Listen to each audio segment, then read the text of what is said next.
TRS ప్లీనరీకి సన్నాహాలు మొదలయ్యాయి. April 27న party ఆవిర్భావ దినోత్సవం సందర్భంగా ఘనంగా ప్లీనరీ నిర్వహించనుంది గులాబీ దళం. వచ్చేది ఎన్నికల సంవత్సరం కావటం, జాతీయ రాజకీయాలపై కేసీఆర్ దృష్టి సారించడంతో ఈసారి ప్లీనరీకి ప్రాధాన్యత ఏర్పడింది. అయితే భారీ బహిరంగ సభను మాత్రం అక్టోబర్ లేదా నవంబర్లో జరపనున్నారు. ఇందులో పార్టీ జాతీయ విధానాన్ని స్పష్టం చేస్తారు.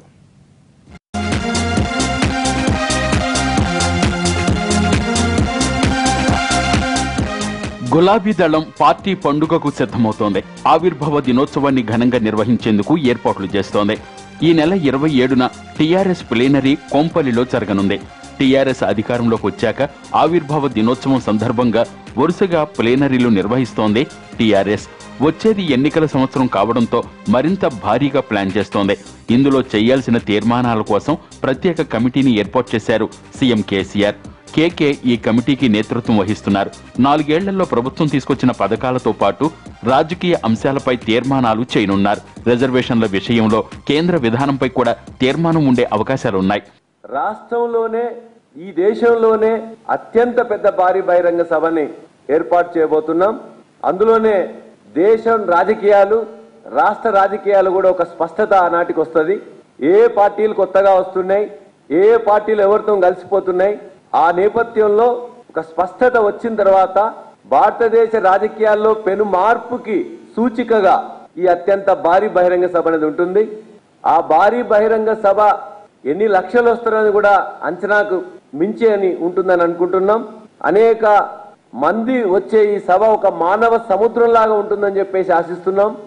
ఈ ఒక గుణాత్మకమైన రాజకీయ మార్పుకి వేదికగా దాన్ని ఉపయోగపడుతుందని చెప్పి మేము భావిస్తున్నాం. ప్లీనరీకి ప్రతి నియోజకవర్గం నుంచి 150 మందిని ఆహ్వానించాలని పార్టీ అనుకుంటోంది. ప్లీనరీతో పాటు భారీ బహిరంగ సభ నిర్వహించేవారు. కానీ ఈసారి అక్టోబర్, నవంబర్లలో బహిరంగ సభకు ప్లాన్ చేస్తున్నారు. కాంగ్రెస్, బీజేపీకి వ్యతిరేకంగా ఓ కూటమిని ఏర్పాటు చేసే ఆలోచనలో ఉన్న సీఎం కేసీఆర్ ఇప్పటికే ఆ ప్రయత్నాలు మొదలెట్టారు. అక్టోబర్ నాటికి తమతో కలిసొచ్చే పార్టీలేవో క్లారిటీ వస్తుందని గులాబీ బాస్ భావిస్తున్నారు. దీంతో పార్టీ జాతీయ విధానాన్ని కూడా బహిరంగ సభలో ప్రకటించి ముందుకు సాగాలనే భావంతో ఉన్నట్టు సమాచారం. ఈ సభకు జాతీయ నాయకులను కూడా పిలువనున్నారు. ఇప్పటికే 2 పార్టీలు కలిసి రావడానికి సిద్ధమవడంతో మరింత మంది ముందుకొస్తారని సీఎం కేసీఆర్ ఆశిస్తున్నారు.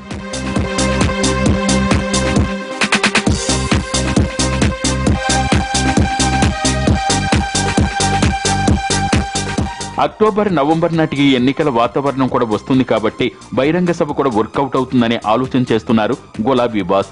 ఈ సభలో దేశం ముందు కొత్త ఎజెండా పెట్టాలనుకుంటున్నారు. టీఆర్ఎస్ ఇప్పటి వరకు నిర్వహించిన సభలన్నింటికంటే భారీగా ఉండేలా జనసేకరణ చేయనున్నారు. ప్రభుత్వం నుంచి లబ్ధి పొందిన ప్రతి ఒక్కరిని సభకు రప్పించే యోచన చేస్తోంది పార్టీ.